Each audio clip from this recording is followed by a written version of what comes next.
I understand our voice as the kind of, it's like the living representation. It's your identity out loud. You know, your I love passions, that. your thoughts, dreams out loud and articulated for the world around you.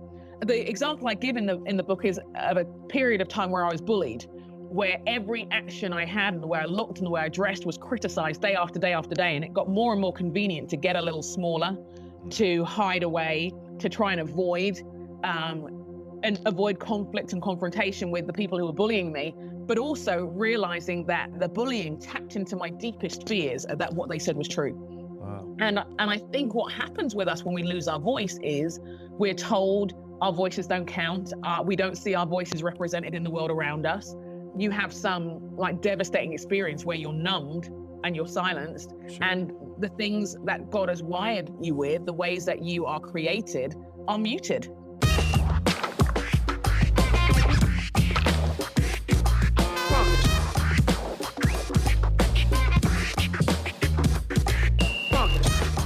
Welcome to the Everyday Disciple podcast, where you'll learn how to live with greater intentionality and an integrated faith that naturally fits into every area of life. In other words, discipleship as a lifestyle. This is the stuff your parents, pastors, and seminary professors probably forgot to tell you. And now, here's your host, Caesar Kalinowski. Hey. How's it going? Good to be back with you. Having a good week? Hope so. I'll tell you what, I am a little bit in love with the whole Formula One thing. I don't know if this is going to hit anybody else's radar or has, but there's that Formula One racing show, that whole series that's been on Netflix. I fell in love with that thing and binged straight through it. New season drops. I'm all over it. And now because I feel like I got such a backstory to people, all the people, the racers and the people who are in charge of the team and the boss and all that. Now I watch F1, the Formula One racing every week, the races around the world, the Grand Prix and all. So I'm crazy about that. I've always kind of been into racing. I raced a stock car right out of high school, and I only got to do it for one season. What a blast it was. I didn't really have the gear or a family with a garage and, repair shop and all. Most of the guys, my buddies who raced, they had that kind of thing where their dad owned a repair shop or mechanic or something like that, but it was a blast and I'm loving that. I don't know about you. Anyway, not even sure why I'm talking about that, but how fun is it? It's super fun. Hey, have you joined us over on the Facebook group yet in the Everyday Disciple group that we have there? We drop notifications for the new episodes. I ask questions. People ask questions. I drop resources in there. It's a way to stay even deeper connected with us all on the show. And it's a super easy way to get a hold of me. Ask any questions you might have. Love to hear from you. All right. Also, I just want to invite you to subscribe to the show on whatever platform you listen to. And by all means, and I know I ask this a lot, but would you please share the Everyday Disciple podcast? Real easy to do. Let folks know what you're learning. Share that out maybe through your church newsletter, your church's Facebook page. Type it out even if you need to in the bulletin or whatever. Get the word out. Let's continue to equip people in gospel fluency and this lifestyle of discipleship. Easy to do. Just send folks to everydaydisciple.com/listen, and that'll give you all the options of all the different platforms. Pretty easy. I'd appreciate it. Thanks a lot. Now, today we're going to be talking about one of my most absolute favorite topics, and that's our identity. Of course, you probably hear us talk a lot about that here on the Everyday Disciple podcast, and that's because it is so important to form people in their identity, their gospel identity, and help them understand who God says they are is so key. And there's this huge connection between many dots and movements in Scripture that I hope I've made clear over a lot of different episodes. But just real quick, when you see our creation in the image of a triune God, let us make humans in our image to be like us. So we're connected to the Father and the Son and the Spirit in our creation there. And then God breathes his own breath, that same word is the Spirit, into the first humans and sends them out to be fruitful and multiply. And then we see Jesus doing the same thing with his disciples. He says, hey, as I was sent by the Father, now I send you. And he says here, and he breathes on them, receive the Spirit. Now go and make disciples. And then he says, how do you do that? You baptize them, you immerse, that's what that word means, them in their true identity. You immerse them in the name of the Father and in the name of the Son and in the name of the Holy Spirit, right? And then he sends humans, his disciples, out to make more disciples. This is all so huge in understanding all of this. And it's key to us fulfilling God's eternal purpose and the purpose of the gospel, which is to fill the world with his glory. And he does that through us making more and more disciples of Jesus. So living in light of our true identity and authority and privilege is all part of our spiritual freedom, our relational peace, and being a part of God accomplishing his eternal purpose. Now, Heath and I had the privilege to talk with author and international speaker Joe Saxton about our identity, and it was an amazing conversation that pierced my heart in the best way and was such an encouragement. Take a listen. We have a very hard to snag and awesome guest with us today. Yeah, Right. Joe Saxton, huh? Oh, man. She's actually a really good and somewhat long-term friend. Okay. Kind of met on the road and out speaking at conferences, and just kind of blown away by her as a person, Sure. as a mom, as a leader. I wish we could talk about 10 things today. Killer But- accent. Killer accent, which, when you mix Nigerian with like from London, British, so awesome. it's like crazy. But I don't want to say too much more other than, gosh, I love and respect her so much. She knows that. Let's bring her on because she's going to tell us a lot of her story as we get started. Great. Joe, welcome to the show. Glad to be here. I just finished your book, The Dream of You, and it was absolutely incredible. It was amazing how much of that clarified some stuff that I've actually gone through in my own life. And you have such an incredible story of how you came to faith and then stepped into leadership. Would you mind taking just a couple minutes to share a bit of that story with our listeners? Yeah, because it's not, Joe, it's not the average story you have. Yeah. Immigrant parent. You're very and in the intro, we were just having a little bit of fun with, you have a unique accent because it's not from one place, and you've lived in a lot of anyway. So yeah, let's hear a little bit of your story and how you came into faith, but also into leadership. Because I know you in that phase of life. Like, we didn't grow up together, but I know you as a leader and one of my absolute favorite speakers and like prophets to like put me like, whoa, I got to think hard and pray hard about this. Oh, thank you. Well, my faith journey, and very much a journey, I think began when I was quite small. My background is Nigerian, and within my family, my grandparents are Muslims, were Muslims, and there are a number of faiths represented in our family. So I wasn't I didn't get to inherit a Christian faith in any measure. You're an I didn't accidental particularly- Christian. I kind of. No, there's yeah, no very such much thing. so. No, I'm kidding. But you know what I mean. And what happened? Well, I actually came to faith through a children's club that where these, God bless them, this couple who were missionaries, basically in the inner city, in a Methodist church down the road. Basically had a heart for the kids in the neighborhood, and they gave their all. And they were the kind of people I say, like Hebrews talks of when it says the world weren't worthy of them, because they went through a lot of tough times. Yeah. And Thank you for them. yeah, I know. I'm so grateful. And they were very intentional reaching out to the kids in the neighborhood. And one of my friends said, you should come along to this kids club. And I said, why? And she said, because there are snacks and there are games and it's awesome. That's the only reason I went to Sunday school as a kid. Yeah. Kool-Aid and Yeah. cookie snacks. Yeah, I gave my life to Jesus because I got a sucker every week that I did it. And so Seriously. Not all consumption is bad, friends. Not all consumption is bad. So, and I remember them talking to me about Jesus, and me first of all trying to work out where he was in the room, because they talked about him it's in such a familiar way, and then them describing Jesus. And I remember one of them said, you can talk to Jesus about anything, even your teachers. I'm in. I was 9, and I'm like, seriously, that is like the best ever. And I remember, I mean, gosh, this is probably some indicator of my personality. I remember going up to the youth leaders and saying, are you going to have a time when you kind of give a talk at the end of the evening, tell everybody about Jesus, and offer an invitation for people to come? I want to sign up. How do I sign up? And because when you do that, I will then become a Christian. So I need you to set a date for you to do that quite soon. wow. How did you even know that was sort of the old school standard program? I'd seen and heard similar Okay. things. I'd heard about it. Some of the other kids in the group had talked about this kind of holy moment they had. And I just thought it was time to get mine, Get in on that. I was like, Let's get in on you this need to good put one on news. This me. guy sounds amazing. I want to know this Jesus better.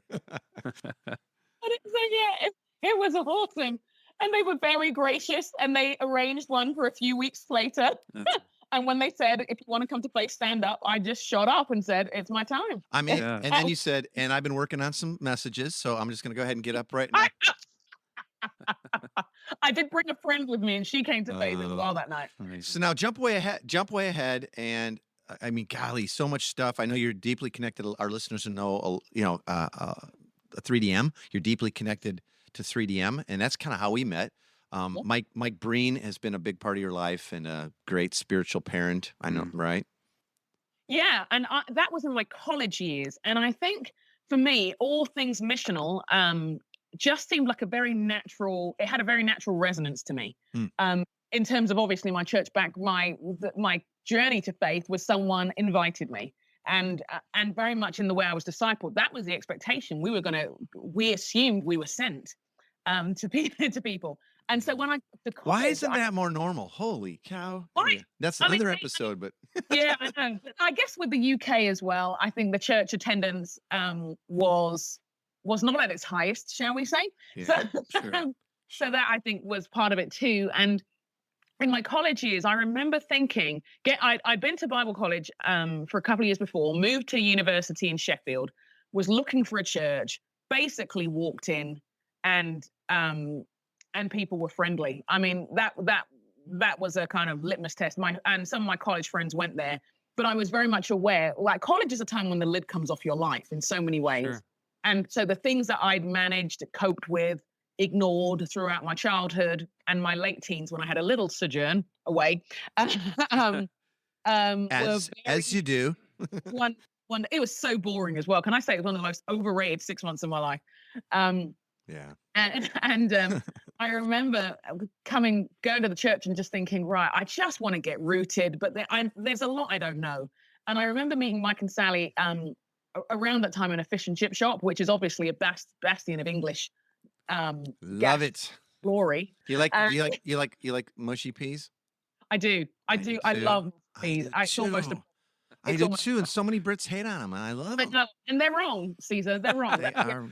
Okay. Let's just be honest now. I'm glad we settled that. I feel even closer to you. So how'd you make the jump then into leadership? So community seemed normal. Yeah. Outreach in the sense of true outreach, like let's treat people like family and let's get them in there. You know, how did you make the leap to God giving you a voice and finding yourself in leadership? You know, I've thought a lot about this because I get asked, and I feel like it happened to me. I mean, from when I was a kid, like when I was 12, that was the first time I preached, and it was at our church where I became a Christian, and we were doing an outreach to our community, and they said this time the kids were going to run it, so I was given the talk. Did you do an altar call at the end? I think I did. Heck yeah. I think I did all kinds of altar calls at the end. I see that hand. I see that hand bang. Anybody's got a dog, come forward, kind of thing. Yeah. I mean, I was very welcoming, shall I say? Mm-hmm. And at school, I was often the captain of teams.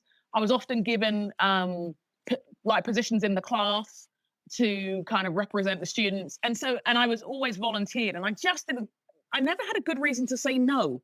I wasn't that comfortable with it, but I never had a good reason to say no. So I was kind of used to being that person who was put in charge throughout my childhood. So Joe, I got to say, I'm picking up on a pattern here already with your story.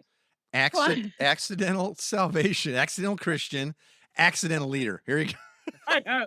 I'm just kind of walking around clueless, I think. I'm the last to know. No, actually, what I would say the pattern is just say yes. Like, people they miss it. They're not saying yes to Jesus. And like you said, that 6 month sort of walk away was pretty boring. And then you said yes to leadership because it was presented. And I wonder how many of us, boy, does this tie into the book that you just wrote? And we're going to talk about Dream of You. Does this tie into people don't say yes to things because they don't believe what God says is true of them, and they don't believe the dream that God has. Let me just say this right away. Heath and I both love your book, The Dream of You. Yep. Okay. And it's really addressing folks learning how to be comfortable with who God says they are, which is like our sort of well-worn topic on the show is we're always talking about identity. We just do, because we think it precedes everything. Yeah. And why is it so important to you? And I am so stoked that you're writing and talking about this. And I know you well enough to know that you have been. It's not like it sprung up, this week or this month when the book ships. But why is identity so important to you, Joe? I think probably because throughout my faith journey, it was one of those deciding things I had to really fight for, and that when I came to faith, it was like the battle began, and it was like, was I going to believe what God said about me? And it was so far removed from the world I was in.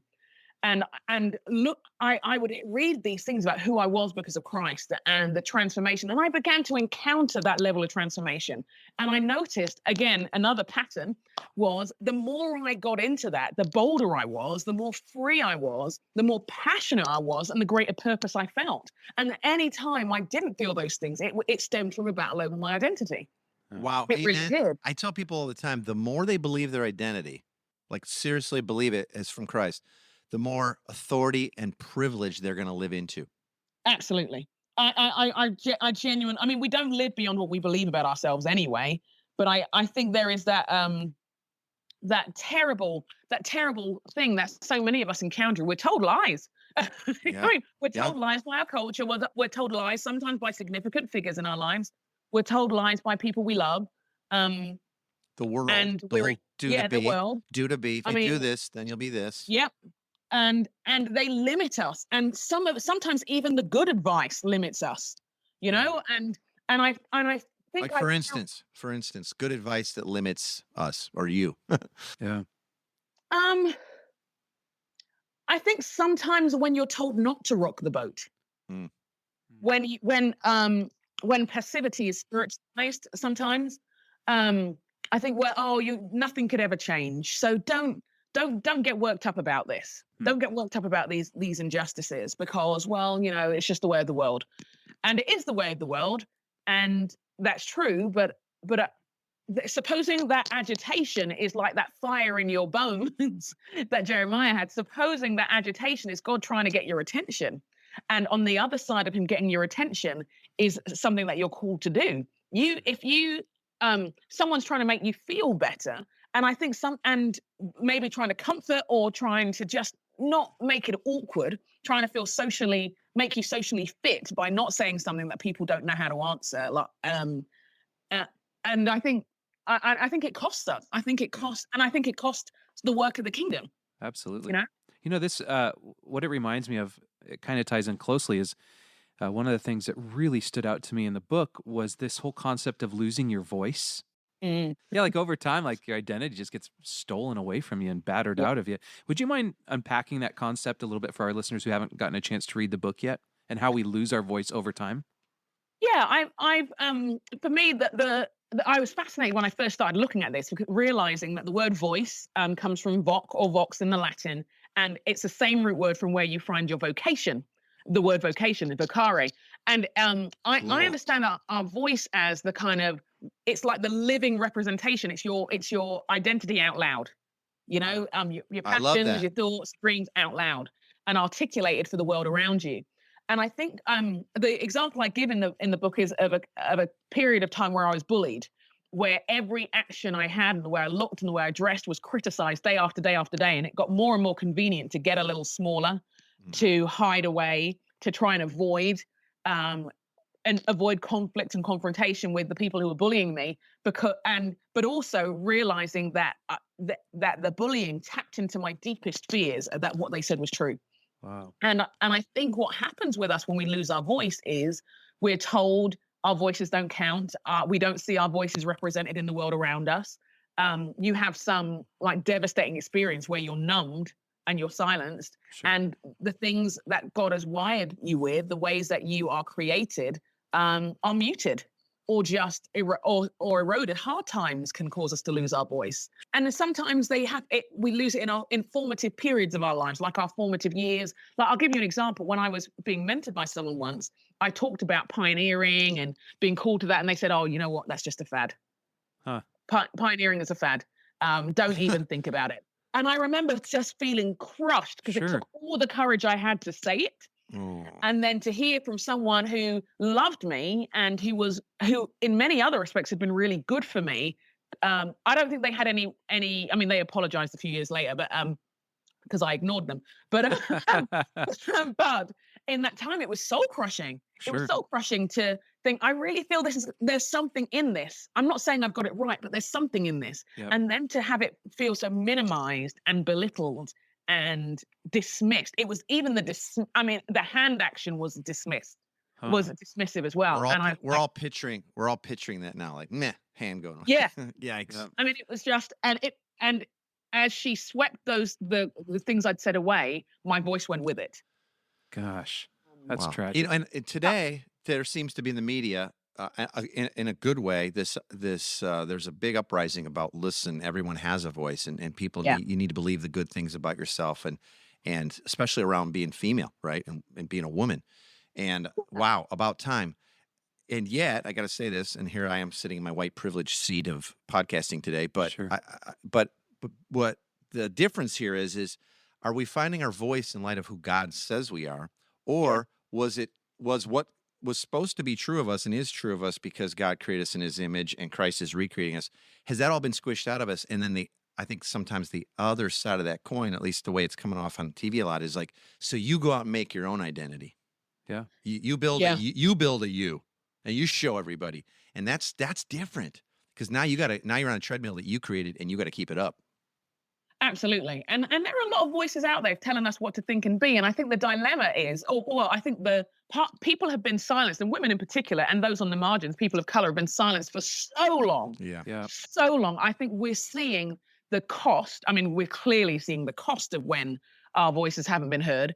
And we're seeing the devastating impact, and we're seeing the grief out loud, you know, and the devastation, and we're seeing the dark consequences of what happens when you silence and you crush and bully. And I would say that is one part of a healing journey, but it's not the full part of the healing journey. It's an important and it's a valid part of the healing journey. And honestly, I think, you know, when you silenced and minimized and abused and oppressed people for this long, this is what you should expect. You should expect people's voices to be loud, and as you said at the beginning, Caesar, and to sit and listen and take it in, and then ask the question: what does redemption look like? What does fully fledged fullness? And the question I've been asking in the book is: who were you before anyone said who you were supposed to be? And what I think we've seen, and what I've encountered, is people tell me throughout my life who I was supposed to be because I'm a woman, who I'm supposed to be because I'm Black, who I'm supposed to be because I grew up in the inner city and because I'm poor, or who you're supposed to be because you're a Christian, or who you're supposed to be because you're a Christian. Yeah. Mm-hmm. And X, Y, you know what I mean? And the list sadly goes on. Right. And I think what we've had, and there had been times in my life where it's like, I'm not those things. I'm not the stereotype. I'm definitely not that bigoted statement. I'm not that sexist comment. I'm not that all of those things. But nor am I a reaction to those things either. I'm actually who God said I am. Yep, absolutely. And I think I think for us as church, I think we have a responsibility, and I think a call to help for ourselves to do that journey and to lead others in that journey as well. That's awesome. That's wow, powerful. And I hope, I just want to underscore one thing. It's like, what was your voice and who were you before people started to squish that out of you? I didn't say it as well, but that I want to give people permission to hear what Joe's saying, and go back and think through that. Who were you? What were those dreams? So, you know, the Bible says that God gives you the desires of your heart. And I don't think that means you desire it up, and God's a genie. He'll give it to you. Yeah. Like, I really like a new Tesla. Let's go, God. You know, wouldn't we all? But I think God gives us the desires of our heart, and we long for those things. And then as He fulfills them, we see His grace and His glory and how awesome He is. And this is speaking into that. Let's move to some practical stuff if we can, Joe. What are some practical things that you'd give folks who are actively seeking to move towards their true identity, maybe go back in time in some ways, both in life, but also into, like, I don't know if I've ever even heard God's voice.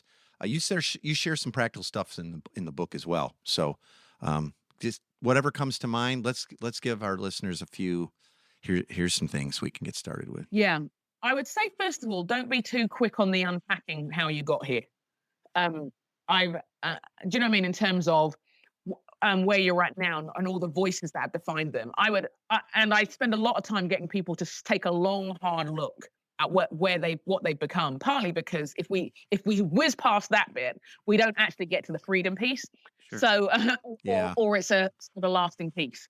You know what I mean? So And don't expect to go from darkness straight to like bing, cleaned up, yes, light, got it totally. figured. Yeah, perfect voice now. So, so I'd say first of all, I encourage people to take their time on that, and for sometimes, depending on what's happened to people, that might be counselling, that could be all kinds of things, that as they begin to unpack, because things come up as you begin to explore this stuff. When you realise the journey it's been, it can be there can be a grieving process there. Sure. So I like to encourage people, but as they go on that journey, some of the things I encourage people to get in touch with is what things they like. The amount of people I've asked, what things do you like to do? And they don't know anymore because they've lost their way. They've been so busy working, they've forgotten their clear passions and the things they enjoy. And so I ask people, what sort of things make you happy? What sort of things make you angry? If you could do anything in the world, if you could change anything, or do anything and you weren't afraid. Those kinds of questions that we use to explore calling and vocation. I ask those kinds of questions.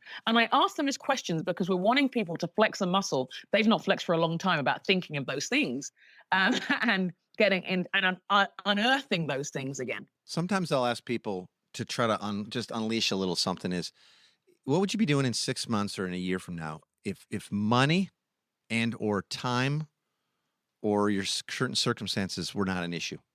Yes. Well, but Yeah. I'm a parent, or but we're broke, or but what if none of that was an issue? What would you be doing? Perfect world, God loves you. You ask him, he goes, "Yep, there you go." What would you be doing in 6 months? That's I think cool. there's a huge one. I often ask that alongside fear as well, because I think fear is such a pervasive, and I think it manifests itself in so many ways. It manifests itself in comparison, in perfectionism, in passivity, in unhealthy competition, and that. So I often ask people about what have your fears held you back from doing for 6 months? What is your, and if you continue to live by this fear, what's that going to look like in 6 months, a year, 2 years time? Almost for them to realize what the end result of their fears are, to come back to saying, I don't want to be like that. And then come back to this question also, if you weren't afraid, if time wasn't an issue, if money wasn't an issue, if opportunity, for some I've said, if opportunity and environment wasn't an issue, what would you do?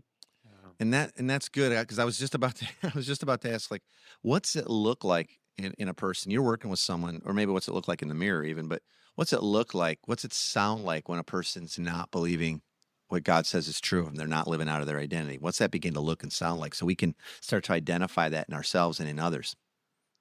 Yeah. I mean, when people say I don't know really too quickly, I think that's often a thing for me. When someone sounds passionate about something and they end it with I don't know, I almost resigned.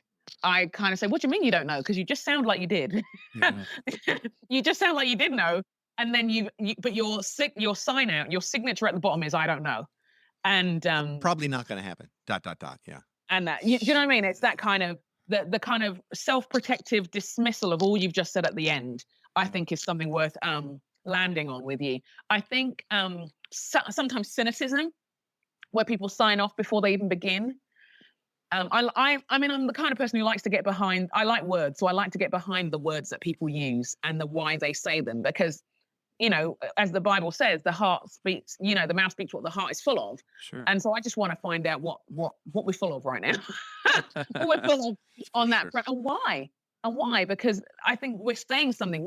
Those are some of the identifying things that I tend to listen out for, look out for. I mean, obviously there's body language and stuff as well. And as we've been discipling for years and building community and planting churches, as you have, Joe, I've found that this doesn't get, quote, repaired or sorted like in a weekend. No, like absolutely. Starting to believe a completely different story and version and value of yourself and who God created you to be and how he now sees you and the voice that he has for you. Boy, that's almost in the land of too good to be true, too far away kind of stuff for people. And it takes patience. It takes time. It takes constantly reminding, hey, you're a bird, you got wings. Yeah. You get to fly. You really do. I know you just walked here today, but maybe tomorrow you'll fly. All right. So speaking of that, Joe, I'm going to ask you for 60 seconds of free counseling as we start to land the plane here. Here we go. Because like what Caesar just said, I know for me personally, really trying to see myself as God sees me, it's harder than exercise. I mean, it's constantly reframing my thoughts, and Yeah. it's extremely difficult. And the way that God sees me is almost too good to be true. It is too good to be true, and it's almost unbelievable in that sense. So, would you just spend 60 seconds encouraging me and maybe any of our listeners who are really having a hard time believing what's true about themselves? I would encourage you to do a couple of things. I'd say it's okay that it's hard, because and these things took a long time to get there. And I like Caesar's words about the story. What you're doing as you struggle to believe is you're rewriting a very old, long story, an ancient story. And to rewrite a story takes work, and it takes effort and editing.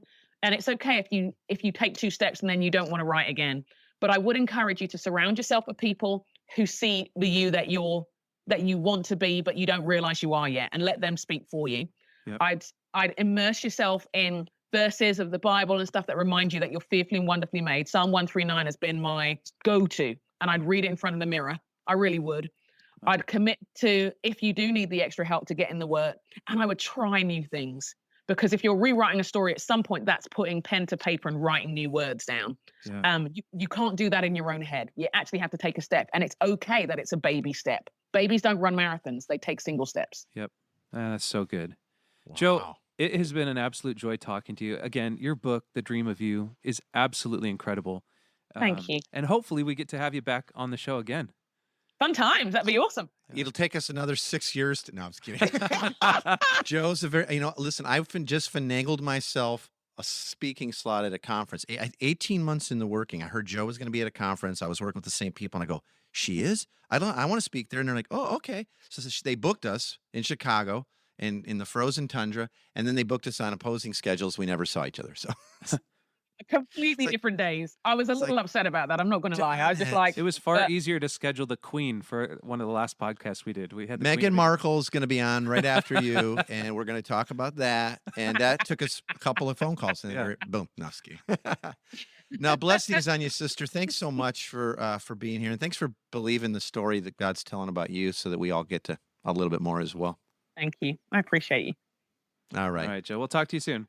Thanks. Bye. Bye. All right, man. We could probably do a big 33 off of this episode. There's so much goodness, but we need to we were flying, and yet it was so packed. Absolutely. Wow. So the big 3, I'm sure you know by now, unless you're a new listener, are the big 3 takeaways from today's topic. These are the don't miss these points from today's talk. And by the way, you can always get a printable PDF of this week's big 3 as a free download by going to everydaydisciple.com/big3. That's everydaydisciple.com/big3. Okay, so here's the big 3. First, we don't live beyond what we believe about ourselves. Yeah, but she said that. Right? Are you kidding? So if we've been buried under years of lies and untrue beliefs about who God's created us uniquely to be, then I want to remind us that, He's created you to know this and to live out of some new things. And at first, it's going to all sound like lies. Yeah. Like you're going to start hearing this and go, that can't be true. That can't be true. And it's going to sound unbelievable, and it's going to sound too good to be true. Because it is. Yeah, because it really, really is. But that's how awesome our God is and how big the gospel is, right? So, absolutely. We get to live beyond what we've been thinking. Okay, second, it's all right that it's hard to believe the new and better story that God's telling you, right? It's going to be hard at first. Sure. Kind of just said that. And kind of parallel to that is don't expect to have a perfect voice at first, quote unquote. As you're beginning to live into your new identity and God's giving you a new voice, don't expect to have it be perfect at first. Yeah. Like it's not going to be perfectly clear and eloquent. Speak what you're now hearing from God and expect it to take some time to gain and to give others clarity. It's okay. God loves you and He wants to hear from you.